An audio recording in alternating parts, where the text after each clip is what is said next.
This video is part two of your video on how to complete assessment one and how to relate a topic to a media theory and concept.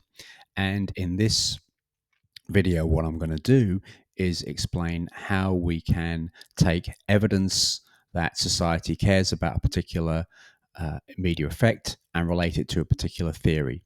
And in this, I'm going to be relating the observation that you've all made in your COVID diaries, that one of the ways that media have harmed society in the COVID crisis is through producing fear and panic. And I'm going to be explaining how you can explain. Well, I'm going to be explaining how you can explain that in relation to a particular theory, the moral panic, and a particular aspect of that theory, which is the folk devil.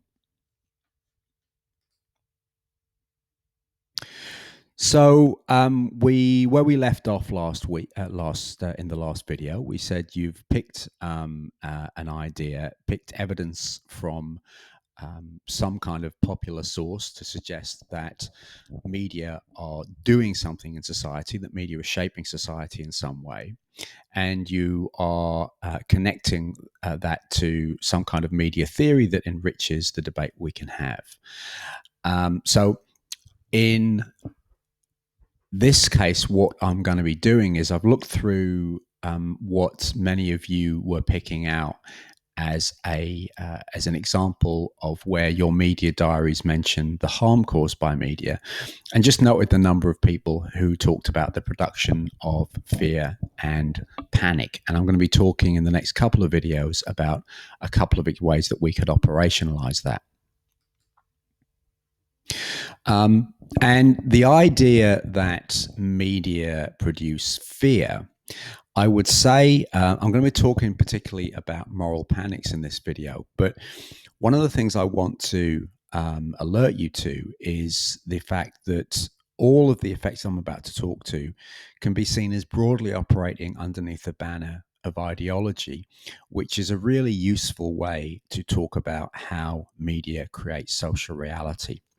And this was really what was at key in the work of Stuart Hall. And Stuart Hall was a very important writer who really was responsible for applying theories of ideology to media studies, particularly through the notion of hegemony that he largely took from Antonio Gramsci's work.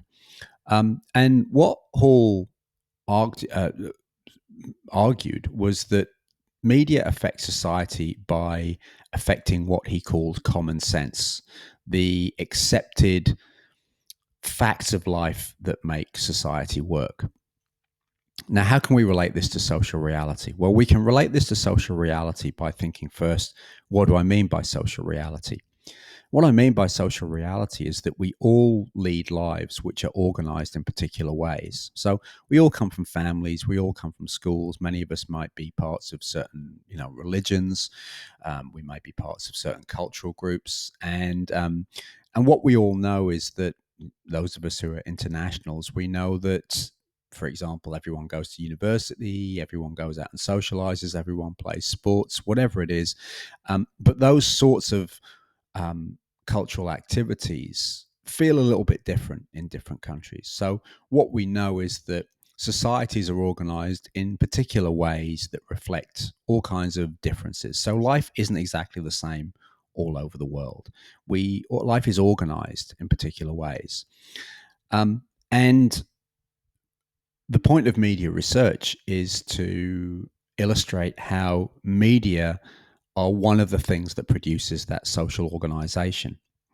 And this is what Stuart Hall was really interested in. He was interested in analyzing how media affect social organization by encouraging us to take particular ways of looking at the world and make them appear as common sense. And so, therefore, we experience arguments which are politically contestable as simply being true, as simply being common sense. And we basically go along with these ideas because we can't really see an alternative. And all of the examples that I'm going to talk about are examples of how ideology works in action. So, fear is closely related to the operation of ideology because fear and panic becomes, in a strange way, one of the things that organizes society into particular forms. And one of the ways that this was explained was in Stanley Cohen's work on folk devils and moral panics. And we can apply we can apply Cohen's work to contemporary media coverage of some of the dangers that are involved in COVID-19. Now, the first point is that it might seem difficult to see COVID-19 as an ideological crisis because it does seem to be just simply a matter of fact, right?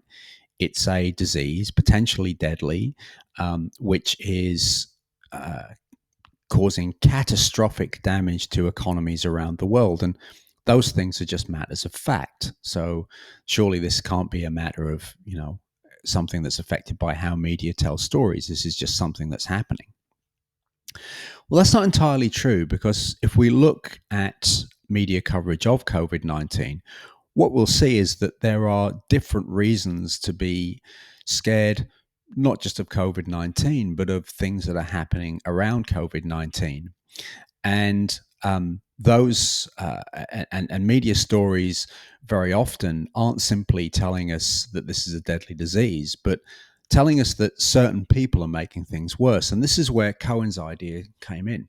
And what Cohen talked about were two things. Firstly, the moral panic. And the moral panic related to media becomes a process through which media take a social challenge, something which is undoubtedly something which is a social problem, but then give it such intense coverage that it appears to be an overwhelming problem that's threatening the very core of society.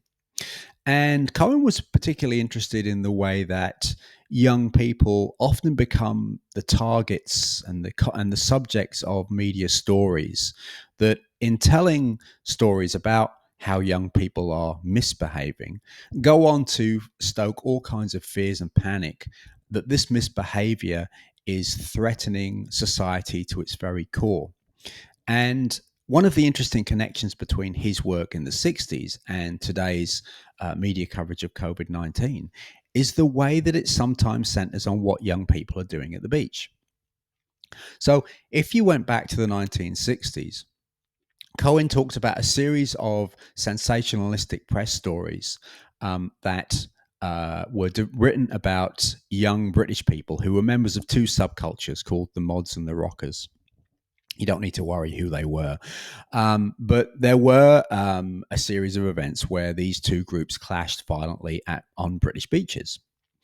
And what Cohen talked about was the way that these young people who were stylistically very, very noticeable were being transformed into what he called folk devils. This was symbolic representations of everything that was wrong with society. Now, there's an interesting connection here, I think, with COVID-19. Certainly in the sense that when we've seen Australia move through different periods of crisis levels, so the gradual unrolling of different levels of lockdown, one of the events that's seen as the tipping point has been the behaviour of principally young Australians at the beach. We've seen I'm speaking on the last day of March in 2020, and what we've seen recently in the last week or so is a series of stories coming out warning young people that they are not immune from COVID-19. And also, there were stories recently about the fact that Prime Minister Scott Morrison was allegedly tipped over from sort of letting people kind of care for themselves to going into a national state of emergency and a national lockdown by the misbehavior of young people at Bondi Beach. So again, we have the dangers of a particular event being focused on the bodies of young people at the event, at the beach, and these young people becoming the symbols of a variety of fears and social ills. Now, this is not to say that this was not bad behavior, but one of the things we do have to question is kind of other forms of bad behavior that perhaps less apparent. So, older people getting together, dog walking in parks, or whatever it is. And I'm not saying that anybody was wrong to focus on this kind of behavior as being irresponsible. Maybe it was. But I am saying that Cohen's work and the concept of moral panic, and the way that it explains how general fears about COVID 19 have in some ways been connected to narratives which have been going on for many, many centuries. Societies worrying about where they're going in relation to stories about badly behaved young people. This helps us give a particular theoretical purchase on what exactly people are worrying about, why they're worrying about things, and about how, in some ways, stories about COVID 19 might be falling back onto some familiar cultural stories that have been in play for quite some time. So, this is an example. The idea of the moral panic, the idea of the folk devil, is an example of how ideology can push coverage of COVID 19 in a particular direction that produces, for example, the production of fear about a particular group of people, principally Australians under 30, that has a particular effect on how we view, for example, who's to blame for COVID 19 infections. In the next video, I'll speak about agenda setting.